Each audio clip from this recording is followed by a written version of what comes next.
오늘 시간에는 사무엘상 강의 41번째 시간으로서 사울왕의 경우처럼 교만한 자에게 나타나는 10가지 특징은 이란 제목으로 함께 말씀의 은혜를 나누기를 원합니다.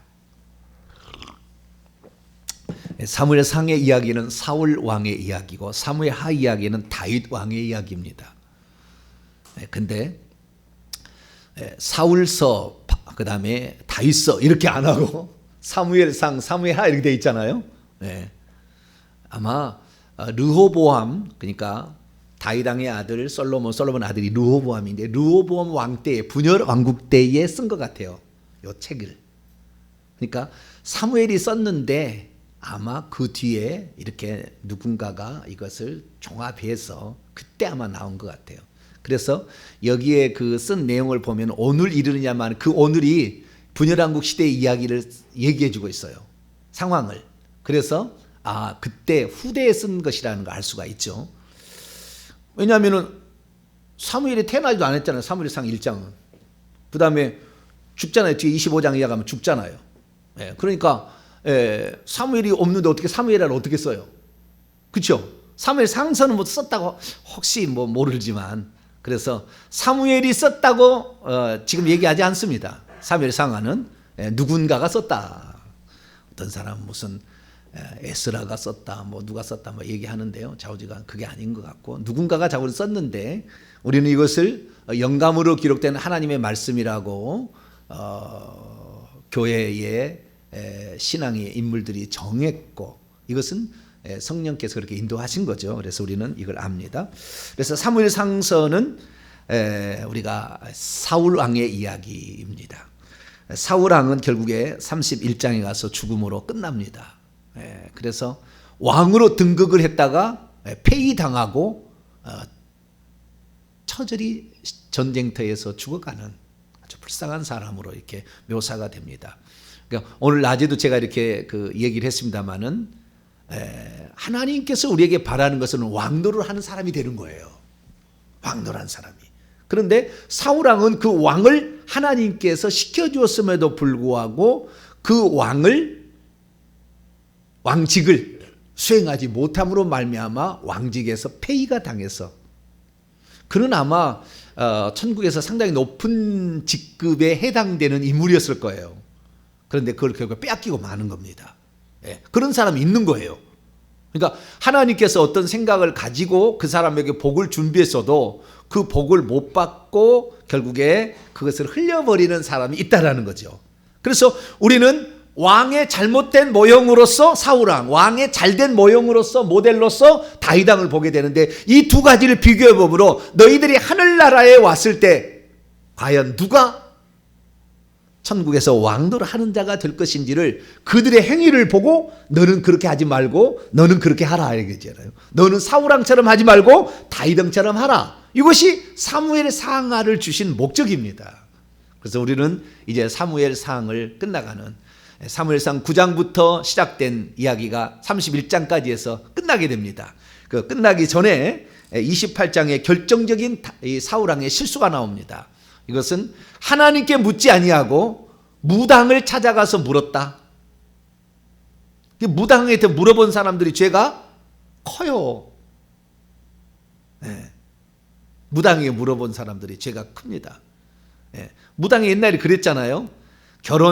자기 자식 결혼 날짜 잡는 것도 누구한테 물어봐요? 무당한테 물어봤다고요. 결혼 날짜 이사 간 날짜 무당에게 물어봤다고요. 심지어 문풍지 바른 날짜도 무당에게 물어보고 그 다음에 그 된장 담그는 날도 무당에게 물어봤어요. 저는 나이는 별로 안 많은데 별걸 다 해봤죠. 저는 다 봤어요 그거. 우리 어머니가 하고 있는 걸 다 봤거든 제가.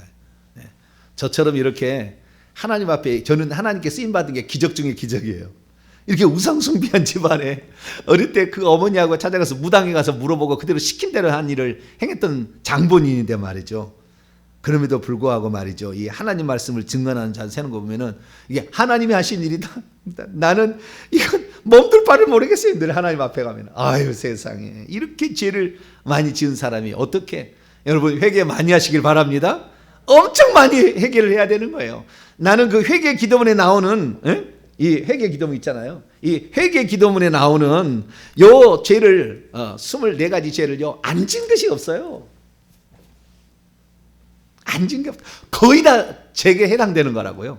다 죄를 그렇게 지었습니다. 그래서 우리가 늘 우리 자신을 살펴봐야 되는데 사울 왕의 결정적 실수는 결국에 하나님께 묻지 아니하고 물어도 대답이 없었죠. 그렇게까지 하나님은 그를 떠나버렸어요. 그래서 결국에 무당 찾아가서 묻다가 하나님께서 그를 이제 죽는 데 내어주는 그런 상황에 처했습니다. 자, 그러면 사울 왕이 이렇게 점점 하나님으로부터 멀어져 갈 수밖에 없었고, 그리고 하나님께서도 그의 첫 번째는 왕직을 폐위시키시고 그 다음에 죽음에까지 허락한 이유는 대체 무엇일까? 그 죄의 뿌리이자 그 죄의 시작은 교만함입니다. 교만함이에요. 그래서 이 사울 왕의 그 잘못을 우리가 잘 알아야 되는데 이 교만함이 얼마나 무서운 죄인지 우리는 알아야 됩니다. 자, 사무엘상 17장을 한번 보죠. 17장이 아니라 16장을 보죠. 16장. 죄송합니다. 16장이 아니라 15장이네요. 오래돼가지고 벌써 막 왔다 갔다 합니다. 사무엘상 15장 22절로 23절입니다. 사무엘상 15장 22절로 23절 읽습니다. 시작. 사무엘이 이르되 여호와께서 번제와 다른 제사를 그 목소리를 청종하는 것을 좋아하심 같이 좋아하시겠나이까? 순종이 제사보다 낫고 듣는 것이 수양의 기름보다 나으니 이는 거역하는 것은 점치는 죄와 같고 완고한 것은 사신 우상에 절하는 죄와 같음이라. 왕이 여호와의 말씀을 버렸으므로 여호와께서도 왕을 버려 왕이 되지 못하게 하셨나이다 하니, 성경에서 불순종이 죄냐? 불순종이 죄라는 말이 어디 없어요. 그리고 명목상으로 정해놓은 게 없다고요. 교만이 죄냐? 교만이 죄라는 말 어디가 찾기 힘들어요. 특히 구약에 그렇다는 거예요. 구약시대에는. 그러니까 구약시대에 우리가 죄라고 판정되려면 십계명을 어겨야 합니다. 근데 십계명에는 교만의 죄, 불순종의 죄는 특별히 그렇게 정해지지 않았어요. 정해지지 않았다고요. 그런데 결국에 이 불순종하고 교만한 것은요, 점치는 죄와 같다, 사신 우상에게 절하는 죄와 같다 얘기하므로 일계명을 어기는 죄라고 얘기를 합니다. 우상 숭배의 죄라고 얘기를 합니다. 교만의 죄와 불순종의 죄는 우상 숭배의 죄와 같다라고 여기서 표현해 주고 있어요. 그래서 우리가 짐작을 하는 겁니다. 짐작을. 그러니까 우리가 이 세상에 짓지 말아야 할 죄 중에 이 불순종은 일종의 행위로 말미암아 지은 죄라 한다면, 이 불순종을 가져오게 하던 근원은 교만의 마음이에요. 그래서 이 마음에 교만함이 있는지를 항상 우리는 점검을 해야 돼요. 이것은 우리가 죽는 그날 그 순간까지 우리를 계속 괴롭힐 거예요. 그래서 죄를 17년 이상을 회개해 본 사람이 죄 중에서 가장 끈질긴 죄를 두 가지를 딱 얘기하는데, 하나는 교만의 죄, 하나는 음란의 죄입니다. 이것은 우리가 생명이 끝나는 날까지 우리를 계속 괴롭힐 거예요. 이걸 조심해야 돼. 이걸 조심해야 돼요. 그래서 주의 종들이 타락할 때 교만해서 타락하고 음란해서 타락합니다. 훌륭한 종이었는데도. 물론 성도들도 마찬가지죠. 이 부분에 있어서는. 그래서 우리가 이 교만함과 음란함의 죄가 아주 심각한 죄인데, 이 죄 때문에 많은 죄들이 나오는 거예요. 특히 오늘 얘기에 다룬 이 교만함의 죄는, 이 교만하게 되면은요, 자기만 높여야 됩니다. 이게 특징이 자기가 높아져야 되는 거예요. 하나님도 이용해요. 자기가 높아지기 위해서 항상. 이게 교만하거든요. 네. 자기가 분수를 제대로 모르는 겁니다. 그래서 자기가 계속 높아지기를 원하는 게 교만함이에요. 이게 하나님의 말씀을 자기가 필요하면 이용해 먹고, 중요한 구절은 내 필요한 것들은 써먹고 아닌 것은 버려. 이렇게 하는 거예요. 전체를 다 하나님 말씀을 순종하는 게 아닙니다. 순종하는 것 같아요. 어떤 말씀을 막 들으니까. 그런데 다 자기를 높이기 위해서, 자기에 합리화하기 위해서, 자기가 잘하고 있다는 것을 드러내기 위해서 하나님 말씀도 갖다가 쓰는 거예요. 그러니까 이 교만은 아주 무서운 거예요.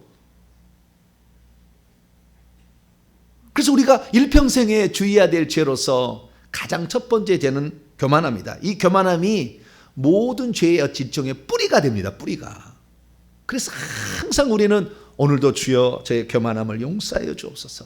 나를 높이기를 원했나이다. 나를 자랑하기를 원했나이다. 내 생각이 옳다고만 주장했나이다. 하나님을 이용해 먹을랬나이다. 내가 하나님께 굴복하지 못했나이다. 하나님의 권위를 업신여겼나이다. 내 죄를 용서하여 주옵소서. 이렇게 날마다 늘 회개를 해야 되는 거예요. 할렐루야.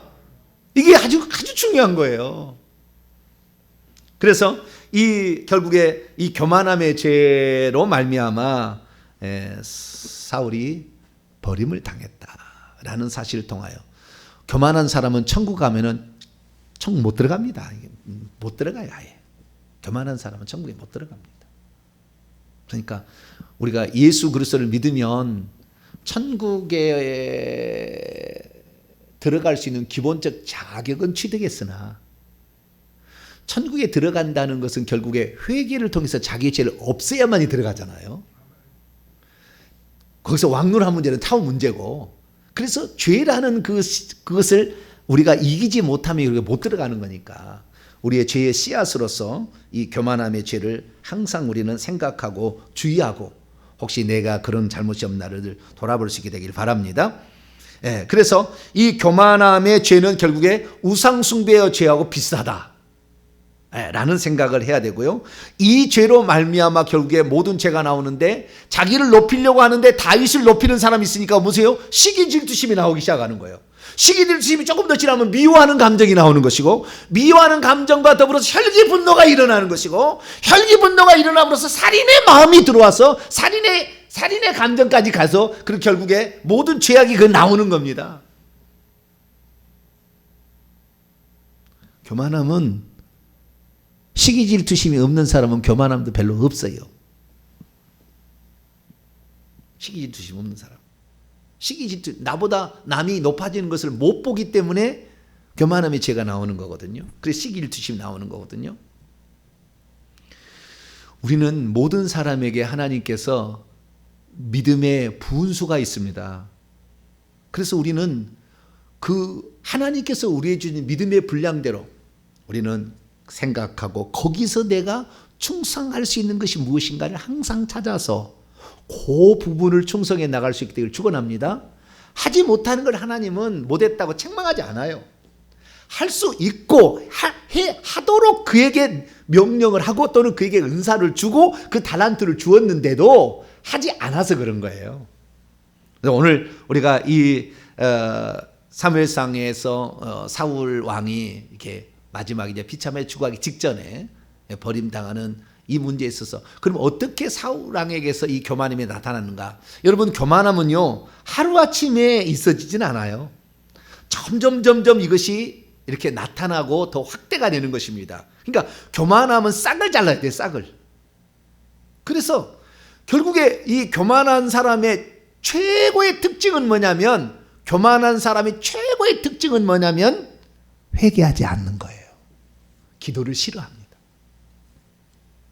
오늘 10가지 중에 2가지예요. 회개하지 않는다, 기도하지 않는다. 이 교만함의 특징이 10가지 중에 2가지가 나오는데, 교만한 사람은 절대 하나님 앞에 무릎 꿇지 않아요. 신기한 겁니다. 왜? 내가 높아져야 되는데 하나님께 무릎 꿇는 것이 이상하게 보이는 거예요. 하나님께 우리는 무릎 꿇는 것이 가장 하나님께 은혜 받는 최고의 비결을 우리 알잖아요. 하나님 백성은 그래요. 하나님 사람은 그렇습니다. 하나님 앞에 무릎 꿇는 것이 최고의 우리가 복 받는 거이다. 그런데 하나님께 이 무릎 꿇는 것을 자존심 상하게 생각하는 거예요. 그래서 하나님 앞에 굴복하지 않습니다. 그래서 우리가 이 10가지 죄 혹시 내가 몇 가지에 걸려있나 한번 살펴보시고 올해 이걸 잘 회개하여서 우리가 수고하는 모든 것들이 결국에 마지막에 가서 허물어져 버리는 그러한 일은 발생하지 않아야 되겠다. 올 한 해 동안 이 10가지의 이 교만의 특징을 잘 살펴서 요게 우리가 걸리지 않고 올해 한 해 내가 충성하고, 이 교만의 반대는 겸손입니다. 하나님, 내가 겸손한 자로 하나님이 높여줄 때 높여줘야지, 높임을 받아야지 나 스스로 높이지 말고. 그래서 베드로가요 그렇게 육신일 때는 자기가 항상 대장이었잖아요. 다른 사람 다 버린다. 주여, 다른 사람 여러분들 다 나를 버려도 나는 절대 버리지 않아요. 막 하여간 뭐 시기 질투심도 있었고 혈기 분노도 있었고, 예? 그랬는데 지가 말이죠. 죄송합니다. 천국에 계신 베드로님 용서해 주세요. 맹세를 하고 말이죠, 말이요. 주님께서 그의 믿음이 떨어지지 않도록 기도했다는 큰일 날 뻔했어요. 근데 그러한 어떤 우리 자신들인데 그렇게 교만했고 자기를 앞세우고 자기를 좀 자랑하려 했던 베드로였지만 그렇게 몇 번 실수를 하고 그렇게 하더니 그렇게 겸손한 자로 바뀌어요. 그래서요, 자기가 교만했던 걸 베드로도 잘 알아요. 알다 보니까 베드로서에다가 야, 이렇게 했으면 좋겠다라고 기록을 해놨어요. 자, 베드로전서 5장.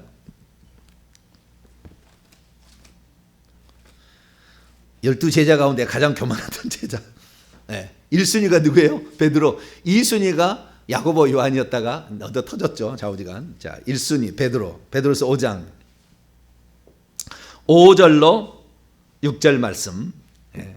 오죽했으면 이렇게 기록을 해놨겠어요. 예. 자기가 그런 죄를 지었으니까. 예, 그런 거죠. 자, 5절 6절로 시작. 젊은 자들아, 이와 같이 장로들에게 순종하고 다 서로 겸손으로 허리를 동이라. 하나님은 교만한 자는 대적하시되 겸손한 자에게는 은혜를 주시느니라. 그러므로 하나님의 능하신 손 아래에서 겸손하라. 때가 되면 너희를 높이시라. 할렐루야. 하나님의 능하신 손 아래에서 겸손하라. 때가 되면 너희를 높이시리라. 높아지기를 원하는 자는 천국 가면 낮아지게 될 것이다. 으뜸되기를 원하는 자는 꼴찌가 될 것이다. 이렇게 얘기하셨잖아요, 주님이. 그러니까 우리가 이 땅에서 높아지려고 하지 마세요. 우리는 주님만이 높아지기를 원해야 돼요. 할렐루야. 항상 그래야 돼요. 그래서 겸손으로 허리를 동해야 됩니다. 항상 겸손. 우리가 항상 무슨 일을 하든지 한 다음에 이렇게 해야 됩니다. 따라하시다. 나는 무익한 종입니다. 다만 할 일을 한 것뿐입니다. 그렇게 대답하시면 돼요. 아시겠죠? 우리는 무익한 종입니다. 다만 해야 할 일을 겸손히 한 것뿐입니다. 그런 자세로 우리가 살아가야 될 줄로 믿습니다. 자, 그러면은 사울은 대체 10가지 무슨 교만한 사람으로서 특성을 가지고 있었던가요? 우리가 이 10가지에 내가 5-6가지가 있으면은 위험순위예요. 위험순위. 위험순위. 이 사람 주님이 나중에 버려. 그러니까 주님께 달라붙으려면 이 반대는 다윗입니다. 이 반대는 다윗이에요. 그래서 사울왕은 교만함에 극치를 달리는 사람으로 버림을 당하고 다윗은 겸손이 최고로 겸손한 사람이어가지고 하나님께서 높이 주는 사람. 할렐루야. 이 두 가지가 가는 거예요. 그리고 비교하는 것이 사무엘 상하입니다. 자, 첫 번째 가장 중요한 것은 회개하지 않는다는 겁니다. 사울왕처럼 교만한 자에게 나타나는 첫 번째 특성, 첫째는 회개하지 않는다는 겁니다. 자기가 분명히 죄를 지었음에도 불구하고 회개하지 않는다는 것은 변명한다는 거예요. 그래서 회개하지 않고 변명하는 것, 이것이 첫 번째 특징입니다. 자, 오늘 사무엘상 15장에 보게 되면 그 변명을 계속 변명을 합니다. 왜 그렇게, 그러니까 아말렉 전투에서 다 죽이라고 그랬잖아요. 아말렉 전투를 다 죽이라 했는데 안 죽였어요. 안 죽였는데 왜 이렇게 됩니까? 그랬더니 뭐라고 얘기를 하는가 보세요. 자, 사무엘상 15장 14절 15절입니다. 사무엘상 15장 14절 15절 시작. 사무엘이 이르되 그러면 내 귀에 들려오는 이 양의 소리와 내게 들리는 소의 소리는 어찌 됨이니까 아니라 사울이 이르되 그것은 무리가 아말렉 사람들에게 끌어온 것인데 백성이 당신 하나님 여호와께 제사하려 하여 양들과 소들 중에서 가장 좋은 것을 남김이요 그 위의 것은 우리가 진멸하였느냐 하느니라. 자, 누가 이것을 끌고 왔어요? 백성들이 이거 살려둡시다 그랬나요? 자기가 그거 전리품으로 딱 끌고 다니면서 자랑하려고, 예? 자기가 그래놓고는 이 소리가 무슨 소리입니까? 그러면은 주여 내가 범죄했다 이래야 돼. 바로 그래야 되는데 뭐요? 회개하지 않아요. 변명하는 거예요. 백성들이 이것을 제사장 그래가지고 어쩔 수 없이 나는 백성들이 말을 들으라고 이렇게 할 수밖에 없었다. 늘 변명, 죄를 책망하면 특징이 뭐냐면은 변명을 해. 변명을 자꾸. 주여 내가 잘못했습니다. 따랐습니다. 주여 제가 범죄하였나이다. 그렇게 해야 돼. 그렇게 해야 돼. 그렇게 하면 하나님 살려주시는 거예요. 다윗은 바로 그럽니다. 바로 그럽니다. 주여 내가 잘못했습니다. 이렇게 바로 이렇게 얘기한 거예요. 그런데 자꾸 분명히 이것이 죄임에도 불구하고 자꾸 변명을 하고 이렇게 신용만 내고 이런 것들은 이 교만한 자의 첫 번째 특성이다. 두 번째 특성은 뭐냐면 자기의 생각과 자기의 뜻이 항상 옳다고 생각하는 거예요. 이것은 내가 잘한 거라고 생각하는 거예요. 이것은 내가. 그러니까 하나님의 말씀은 나중에 주권을 인정하는 그 문제는 중요한 게 아니고 내가 생각할 때 모든 판단 기준이 나야. 이렇게 하는 것이 하나님께 잘하는 것이고 그러니까 사실은 나를 높이기 위해서 이렇게 뭐 살려두고 막 이렇게 데려왔지만 목적은 뭐요? 이렇게 해서 하나님께 이런 걸 바치게 되면 하나님이 기뻐하시겠지라고 생각하는 거예요. 그러니까 자기가 하나님이라니까요. 생각이, 자기 생각이. 내 생각은 옳아. 그래서 이 생각과 하는 것을 하나님이 기뻐할 것 같아. 그래서 이렇게 하는 것이 하나님 기쁜다라고 생각하지만 하나님은 그걸 말하는 게 아니에요. 너가 생각할 때 옳지 않아도 내가 하는 말을 너는 그대로 순종하나 이걸 보는 거거든요. 근데 다윗은 어때요? 내 생각이 옳다. 이렇게 하면은 하나님이 기뻐한다. 사실은 자기 높이려고 하는 거지만 이렇게 하면 하나님, 겉으로 볼 때는 그렇잖아요. 하나님께서 우리를 전쟁 이기해서 이렇게 이 많은 가축들을 다 죽이고 이렇게 하나님께 제사 드리려고 가져왔으니 얼마나 하나님께서 우리를 위해서 도와주시면 우리 하나님께 영광의 박수를 그렇게 할 거 아닙니까? 그런데 사실은 뭐예요? 자기 높이려고 그런 거 아니에요. 그래서 자기의 생각과 자기의 판단이 옳다고 항상 생각하는 그 생각에 사로잡혀 있어요. 교만한 자는. 그렇기 때문에 자기의 생각을 끝까지 고집합니다. 자기의 생각을. 나는 틀리지 않았어. 이거 옳아. 라고 끝까지 고집하고 있으면 이 사람이 지금 교만한 거다. 그렇게 판단하시면 될 것 같습니다. 자, 성경 구절 20절, 사무엘상 15장 20절, 21절을 또 읽어보죠. 시작. 사울이 사무엘이 이르되 나는 실로 여호와의 목소리를 청종하여 여호와께서 보내신 길로 가서 아말렉 왕 아각을 끌어왔고 아말렉 사람을 진멸하였으나 다만 백성이 그 마땅히 멸할 것 중에서 가장 좋은 것으로 길갈에서 당신의 하나님 여호와께 제사하려고 양과 소를 끌어왔다. 말은 좋잖아요. 하나님께 제사하기 위해서 이 제물을 끌어왔다. 누구든지 사람이 들을 때는 그 말이 옳다고 할 거예요. 그러나 사실은 하나님의 말씀은 그 말씀이 아니었죠. 그러니까 자기가 생각해서 이것이 옳다라는 자기가 판단의 기준이 되는 겁니다. 그래서 그것을 하나님도 기뻐하실 것이다. 사람들 앞에도 그렇게 얘기하는 거죠.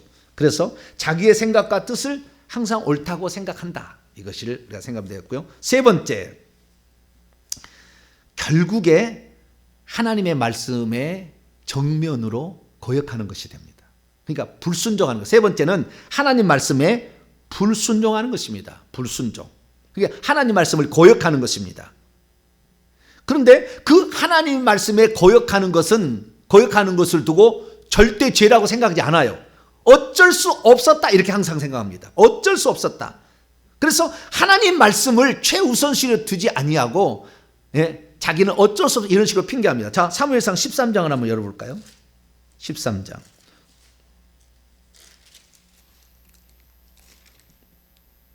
블레셋을 멸하라 이렇게 했잖아요. 블레셋을 멸하라. 그런데 제사를 드리고 그 다음에 블레셋을 멸해야 되는데 제삿날이 가까운데도 제사 드릴 시간이 가까운데 사무엘이 안 오니까 자기가 제사를 먼저 드렸죠. 13절을 봅니다. 13절. 13절. 12절부터 13절까지 한번 읽어보죠. 시작. 이에 내가 이르기를 블레셋 사람들이 나를 치러 길갈로 내려오겠거늘 내가 여호와께 은혜를 간구하지 못하였다 하고 부득이하여 번제를 드렸나이다 하니라. 사무엘이 사울에게 이르되 왕이 망령되이 행하였도다. 왕이 왕의 하나님 여호와께서 왕에 내리신 명령을 지키지 아니하였도다. 그리하였다면 여호와께서 이스라엘 위에 왕의 나라를 영원히 세우셨거늘. 하나님 말씀을 거역하는 겁니다. 그리고는 어쩔 수 없었다고 말을 하는 거예요. 그러니까 하나님 말씀에 불순종한다는 겁니다. 교만의 죄는 불순종이 죄예요. 결국에 교만의 죄는 불순종이 죄입니다. 그래서 우리가 이 하나님의 말씀에 순종하는 것인가 우리 늘 봐서 핑계를 대지 마시고요. 바로 우리는 주여 제가 범죄하였나이다. 이렇게 고백할 수 있는 자가 되기를 원합니다. 그리고 네 번째는요. 여기와 관련된 것인데요. 교만한 자의 네 번째 특징은 뭐냐면 하나님의 권위를 인정하지 않습니다.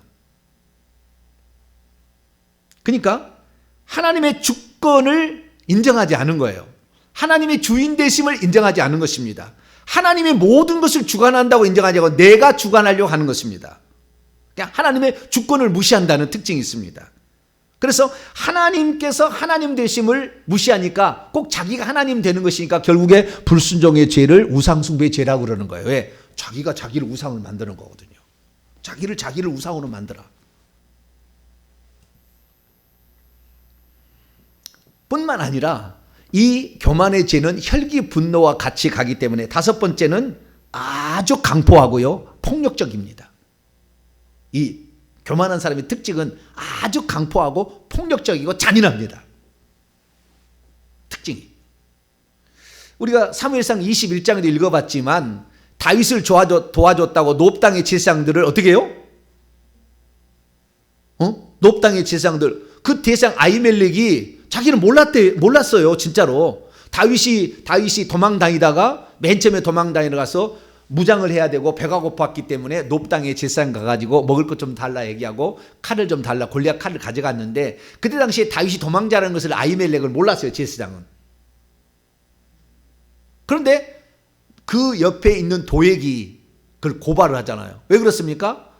이 다윗을 돕는 사람은 이렇게 많은데 나를 돕는 사람은 하나도 없구나 막 그런 거예요. 그러니까 도액이 아닙니다 왕이시오. 내가 왕에게 고발할 것이 하나 있나이다. 내가 그날 제사를 드리러 놉당에 갔었는데 그때 다윗이 찾아와가지고 이 제사장만 먹는 진설병을 먹고 또한 무시 없다고 그래서 골리앗의 칼을 줘가지고 무장해서 도망치게 했습니다.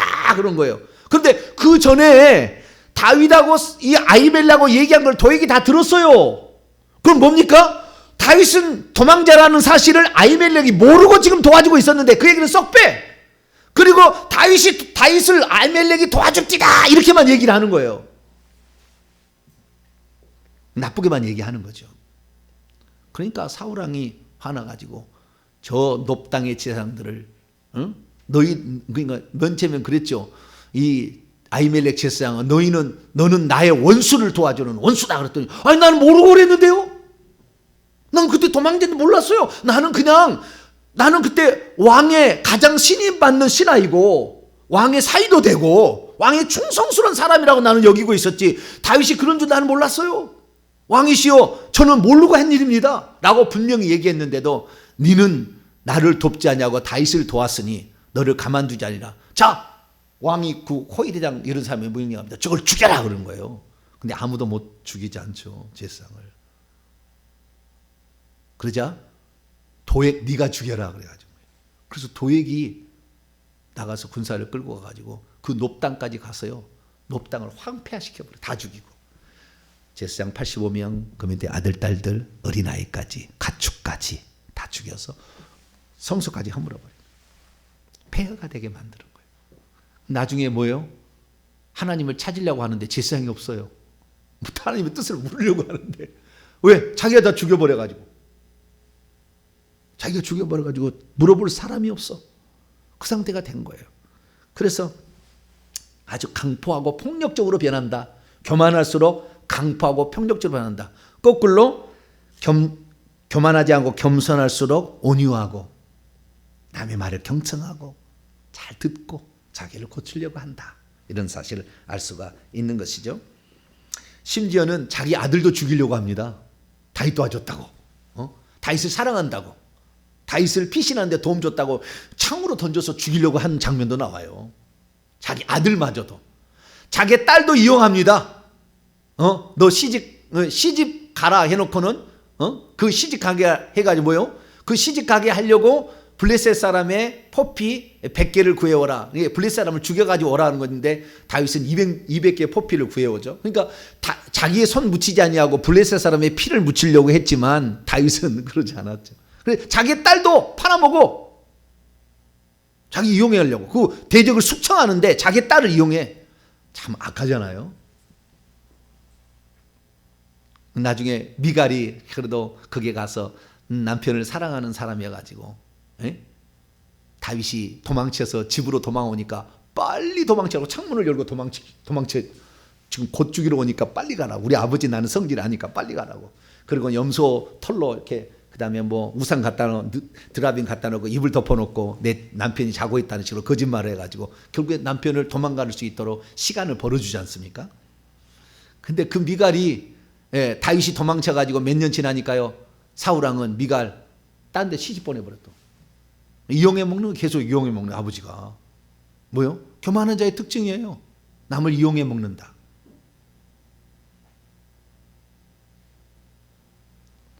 그래서 강포하고 폭력지다는 사실을 알 수가 있습니다. 여섯 번째 특징은 하나님의 영광을 가로챈다는 겁니다. 자기가 영광 받기를 원해. 항상 내가 질 높아지고 내가 칭찬받기를 원해. 나이가 칭찬을 방해하는 사람은 가만두지 않아. 지가 높아진 사람을 자기가 능멸해서 없애야 돼. 그래 직성이 풀려. 이게 사울왕입니다. 자, 사무엘상 15장을 열어봅니다. 아말렉 전투에서 승리하게 된데 하나님께서 그를 도와주셨는데 그는 어떻게 하고 있는가? 자, 사무엘상 15장 12절을 봅니다. 12절 시작.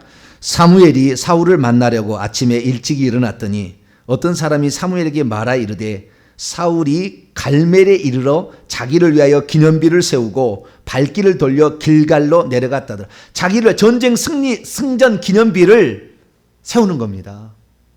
왜? 내가 했다고. 내가 했다고. 나를 높이기 위해서. 자기의 영광을 추구하기 위해서. 전쟁도 자기 영광을 추구하기 위해서. 자기 자랑을 위해서. 남에게 자기가 이런 사람이라고 과시하기 위해서. 보여주려고. 이게 교만한 사람의 특징인 거예요.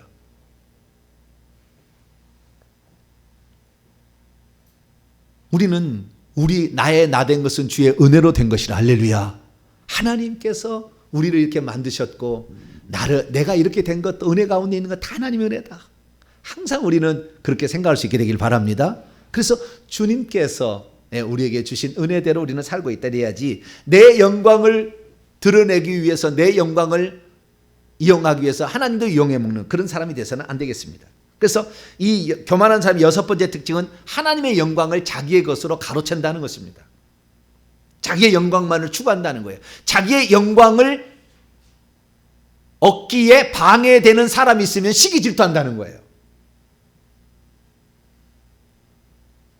그래서 결국에 없애야 되는 거예요. 그걸 없앨 때까지는 잠을 못 자는 거예요. 같이 화합할 수가 없는 거예요. 이것이 바로 여섯 번째 특징이다라는 것입니다. 일곱 번째 특징입니다. 일곱 번째 여섯 번째하고 비슷한데요. 자기의 체면이 중요하기 때문에요. 자기가 높아지기를 원하는 겁니다. 자기가 높아지기를 원하는 거예요. 그러니까 자기의 영광만을 추구한다고 약간 좀 다르지만 자기의 체면이 더 중요하다. 그래서 자기가 높아지기를 원하는 겁니다. 자, 사무엘상 15장 30절. 이제 하나님이 사울왕을 버렸고 왕의 이웃에게 왕의 자리도 준다고 했는데도 불구하고 뭐라고 사무엘에게 요청하는지 봅시다. 사무엘상 15장 30절 시작. 사울이 이르되 내가 범죄했을지라도 이제 청하옵나니 내 백성의 장로들 앞과 이스라엘 앞에서 나를 높이사 나와 함께 돌아가서 내가 당신의 하나님 여호와께 경배하게 하라. 체면이 중요한 거예요. 남 앞에 보여지는, 사람 앞에 보여지는 게 중요한 거예요. 하나님하고는 아무 상관없어. 사람 앞에 내가 혹시 체면이 깎이면 용서할 수 없어. 하나님은 안중에 없거든요. 사람 앞에 내가 체면이 깎이고 내 자존심이 상하게 하는 것을 용서할 수가 없는 거예요.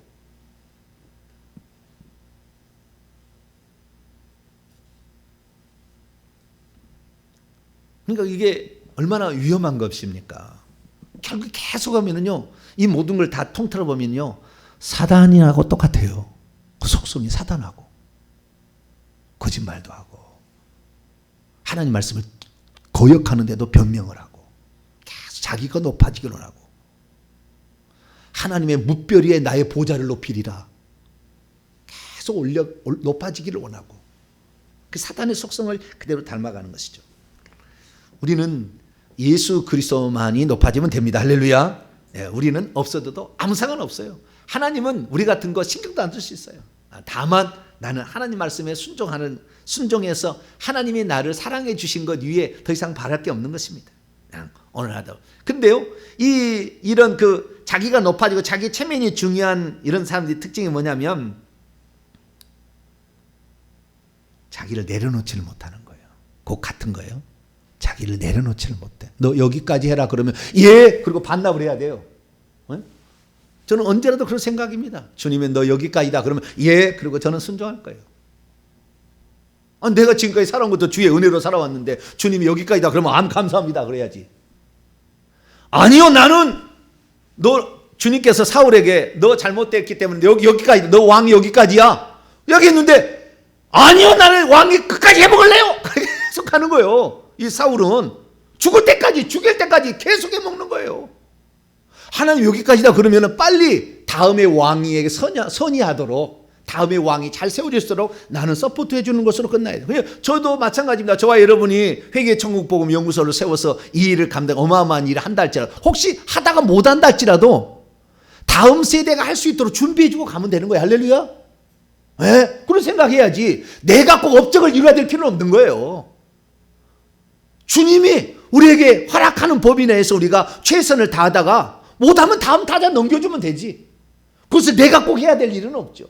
네. 내가 무슨 업적을 남길 필요 없는 거예요. 다 하는 사람이 업적을 남겨도 내가 그렇게 할 수 있도록 다윗이 그렇게 성전을 세우고 싶어도 하나님이 너는 피를 많이 흘렸기 때문에 성전을 세울 수 없어. 그러니까 아멘. 그리고 내려놔.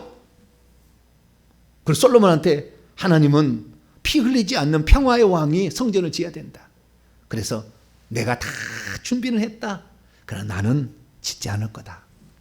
아들아, 너는 너의 아버지의 하나님을 알고 겸손히 그를 섬겨서 그가 하신 말씀에 순종해서 성전을 꼭 짓거라. 할렐루야. 내려놓을 수 있어야 된대요. 이 특징은 자기 높아지기를 원하는 사람은 내려놓지를 못하는 거라. 사단은 계속 올라가기만 원하지 내려놓지를 않아. 밑으로 떨어지는 걸 싫어해. 근데 사람이요, 여러분, 높아지잖아요. 내려오기가 쉽지는 않은 것 같아요. 제가 왜 그걸 하냐면요, 제 간증을 좀 해볼게요.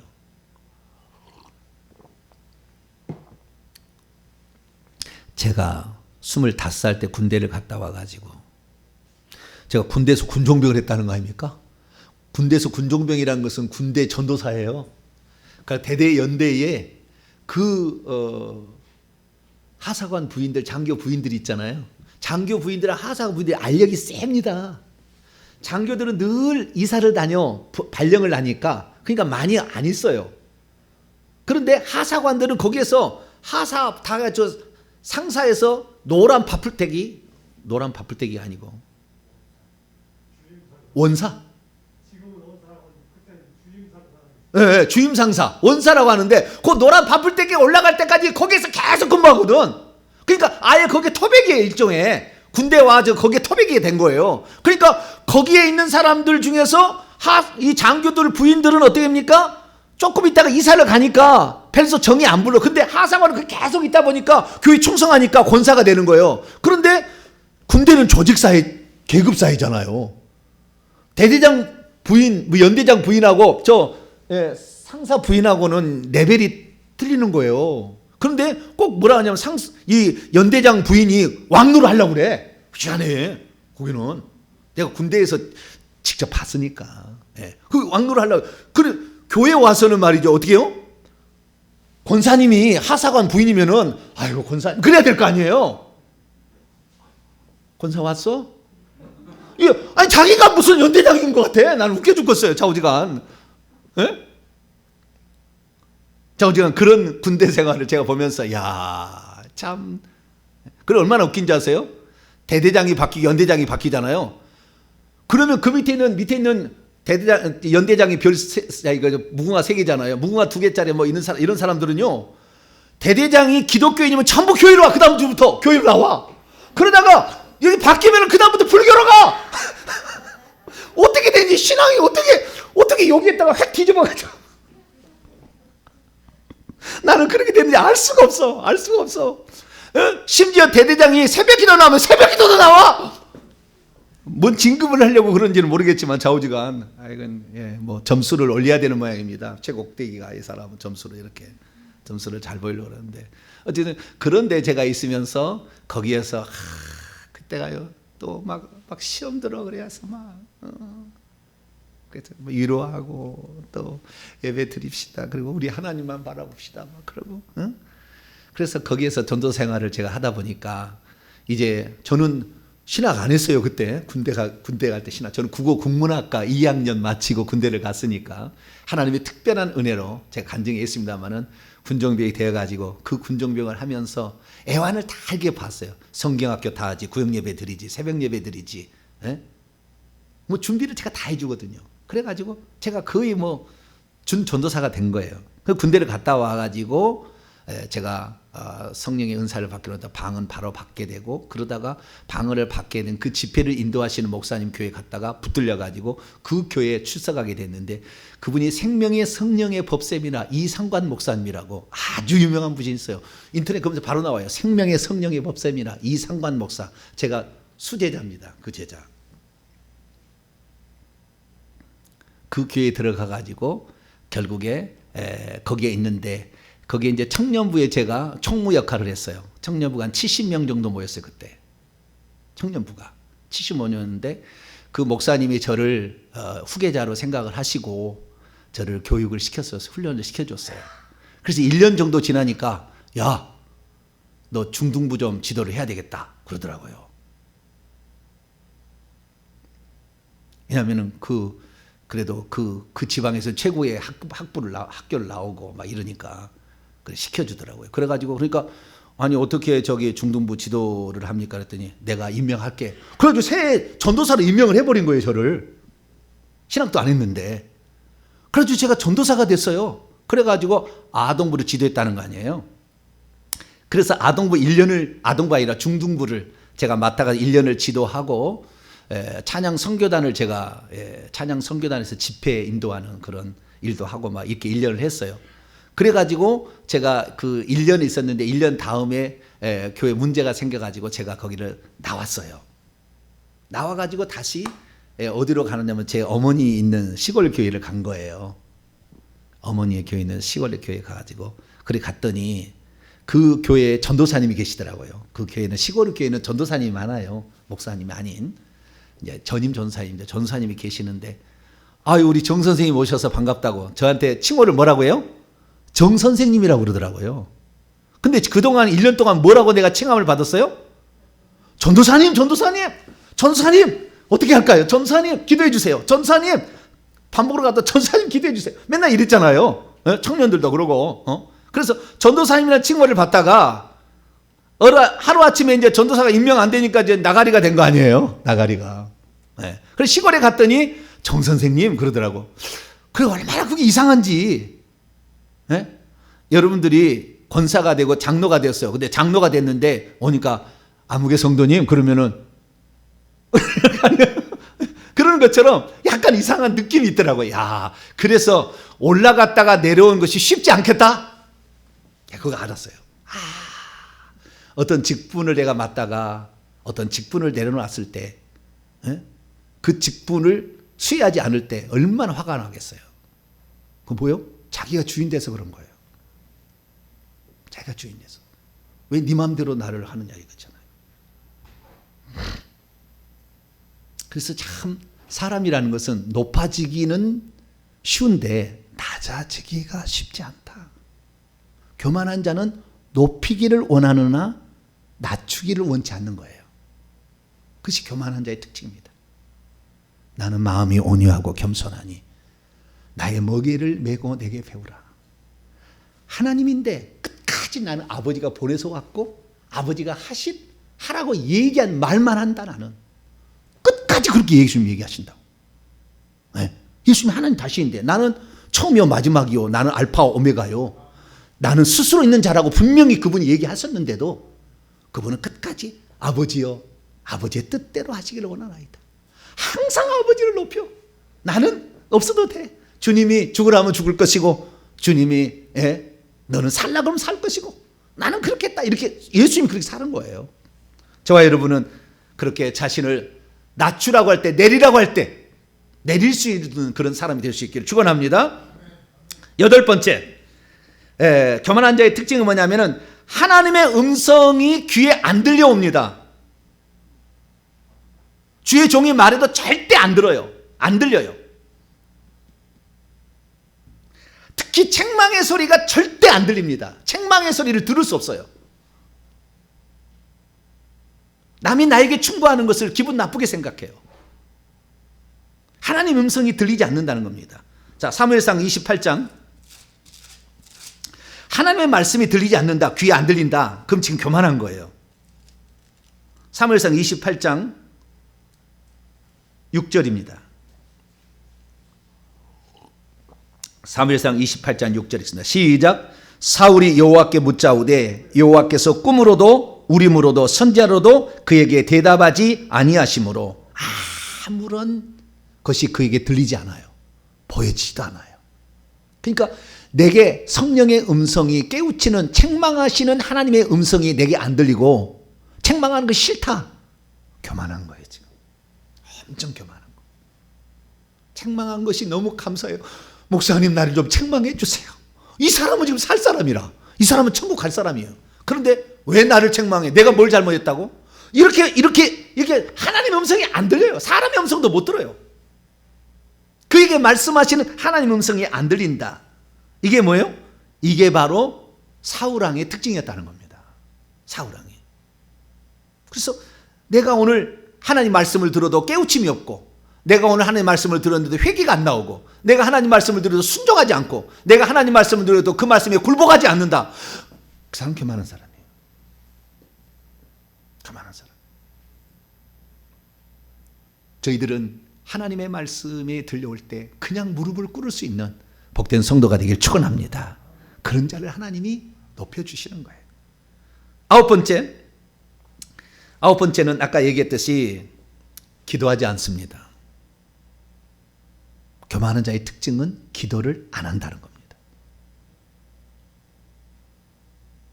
기도 안 한다는 것은 나는 갖추고 있다라는 생각 때문에 그러는 거예요. 나는 가지고 있다고 생각하기 때문에 기도 안 하는 겁니다. 그런데 하나님의 사람은 나는 아직도 부족해. 나는 아직도 갈급해. 나는 아직도 너무나 좀 부족해서 더 주님의 도우심이 더 필요해. 막 이런 마음을 지니고 있는 사람은, 이 사람은 겸손한 사람, 이 사람 천국 가요. 이런 사람은. 근데 나는 더 이상 뭐 부족한 게 없어. 그러니까 하나님께 간구한다는 것은 우리가 기본적으로는 의식주를 간구하는 거잖아요. 우리 하나님 먹을 거 주세요. 내 자식 가르칠 수 있도록 돈 주세요. 집도 주세요. 뭐 이렇게 맨날 이렇게 하다가 좀 시간이 가면은 어떻게 되냐면은 주님의 마음을 알게 해주세요. 주의 뜻을 이루게 해주세요. 내게서 중심이 내 이익 챙기다가 주님께 이렇게 마음이 이렇게 향해 가. 기도를 하다 보면 이렇게 주님께 기도를 향해 가는 거예요. 그래서 주님이 뭘 기뻐하고 주님이 뭘 원하나 항상 주님이 주님으로 가는 거예요. 이렇게 이게 기도입니다. 처음에는 하나님 내 병 고쳐주세요. 병 고쳐주세요. 이렇게 시작한다고 처음에는 다. 그래야지 뭐 당장 필요해서 왔으니까. 그런데 시간이 지나면 지날수록 주님의 뜻이 뭡니까? 그 뜻을 내가 이룰 수 있도록 저를 붙들어 주세요. 주님이 원하는 건 나도 좀 이룰 수 있도록 내게 좀 은사도 좀 주세요. 주님의 관심이 있어 항상. 이렇게 되는 거죠. 그런데 이 교만한 사람은 내가 주인 되어서 내가 있기 때문에 갈급하지 않아요. 영혼이 가난하지 않아요. 영혼이 가난하지 않아요. 그러니까 하나님께 구하는 것이 어리석어 보여요. 기도하지 않습니다. 여러분, 기도할 때는 반드시 어떻게 되냐면은 죄를 고백하고 그리고 주님께 이걸 원합니다라고 말로 해야 돼요. 방언 기도하지 마세요. 방언은 나중에 하세요. 나중에 하세요. 방언 기도하는 것은 이것은 우리가 하나님 앞에 아무런 뭡니까? 방언으로 기도하는 것은 내 영이 어떻게 될 것을 하나님 말하는 것이지 실제적으로 방언을 해가지고 얻는 것은 없어요. 방언은 하나님이 말씀하시는 것을 우리가 깨달아 아는 것입니다. 그래서 방언 통역에 보면 80%가 주님이 우리에게 뭘 원한다는 걸 얘기하고 있다고요. 우리가 말하는 것은 보통 그래요. 하나님, 우리 어머니 구원받게 해주세요. 우리 교회에 하나님 부흥시켜 주세요. 이렇게 해요. 방언통해 보면 기도 요청 기도를 하는 거 보면 우리나라 민족 하나님 붙잡아 이런 기도예요. 방언통해 보면은 보통 기도는 대부분 다 주님이 너는 이렇게 하길 원한다. 너는 엎드려라. 너는 순복해라. 너는 주의 종을 섬겨라. 너는 금식해라. 가족을 위해서 작정 기도해라. 이런 거예요. 대부분. 내가 너를 기도의 종으로 쓸 것이니라. 막 이런 거예요. 그러니까 방언 기도는 하나님이 원하심이라고 보면 돼요. 하나님이 원한다고 다 천국 가는 게 아니잖아요. 마찬가지입니다. 그래서 실제적으로 내가 하나님께 간구해야 돼요. 입으로 간구하면서 우리는 비로소 하나님을 하나님 되게 만들어주는 겁니다. 그러니까 여러분 기도할 마음이 안 든다. 교만한 사람이에요. 기도가 늘 부족해. 나는 기도가 너무 부족해. 너무 부족해. 이 사람은 지금 천국 갈 사람이라 늘. 그래서 늘 하나님 앞에 무릎을 꿇고 하나님께 간구하는 저와 여러분 되시길 바랍니다. 그리고 마지막 10번째, 이게 참 무서운 건데요. 교만한 자의 10번째 특징은 뭐냐면 남을 판단하는 데 익숙하다는 겁니다. 자기가 항상 재판관이에요. 내가 판단을 해요. 항상 저 사람은 저것이 틀렸어, 저것이 맞았어, 저것이 잘못돼서 늘 판단만 하고 있어. 자기가 재판관이에요. 하나님 노릇을 자기가 하는 겁니다. 우리가 잘됐는지 못됐는지 누가 재판하냐면 하나님이 재판하세요. 할렐루야. 우리는 다만 순종할 뿐이라고요. 그런데 자기가 늘 이렇게 해서 안 되고 이렇게 했기 때문에 안 된 것이고 저렇게 했기 때문에 안 된 거야. 자기가 늘 판단만 하고 있어. 이게 교만한 사람의 특징이에요. 남을 비판을 합니다. 자신이 판단받아야 될 대상인지를 잘 몰라요. 남을 판단하는 거예요.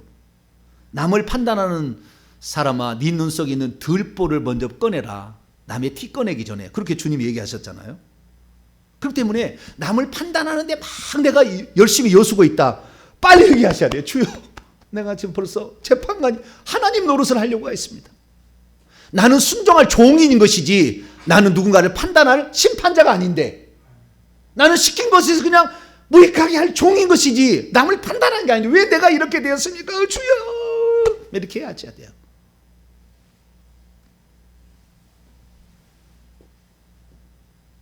그래서 이 교만한 사람들은 하나님하고 결국에 떨어질 수밖에 없어요. 왜? 자기가 하나님 되고 있잖아요. 계속 끝까지. 하나님의 충고를 안 받으리잖아요. 자기의 생각을 계속 옳다고 고집하잖아요. 그리고 자기 체면만이 중요하기 때문에 자기를 옳다고 지지하는 사람만 좋아하잖아요. 우리는 항상 우리를 반대하는 사람의 음성도 들을 수 있어야 됩니다. 그 사람이 뭐라고 얘기했든 나에게 맞지 않는 얘기를 하는 사람도 들을 수 있는 귀가 있어야 돼요. 그래요. 알겠습니다.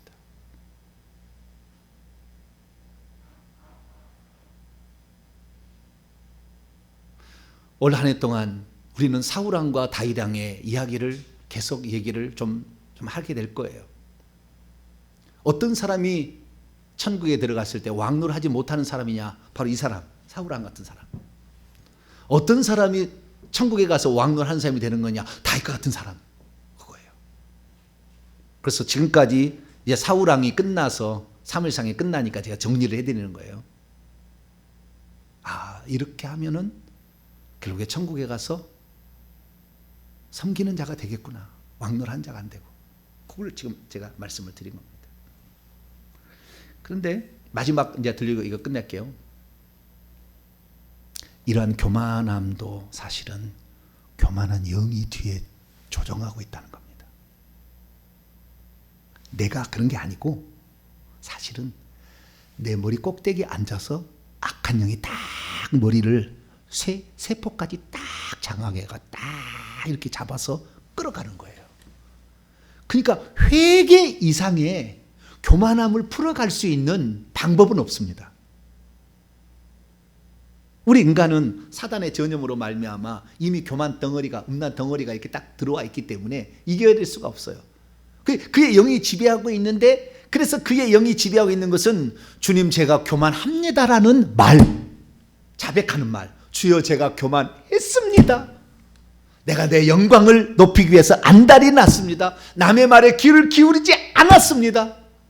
나는 나의 체면을 더 중요하게 여겼습니다. 주의 말씀을 순종하지 못했습니다. 라는 말을 해야 돼, 입에서. 이 말이 안 나오면은 계속 그 영에 자로잡히는 거예요. 교만의 그 영이 있어요. 교만하게 하는. 그게 사탄의 영인데요. 그 교만의 영이 누구에게 임했어요? 사단에게 임했습니다. 자, 이거 마지막 이제 마치죠. 사무엘상 16장 14절. 그러니까 사울이 그렇게 교만한 사람 변한 것은 사울 왕의 자체만이 아니었다는 거예요. 사무엘상 16장 14절 읽습니다. 시작.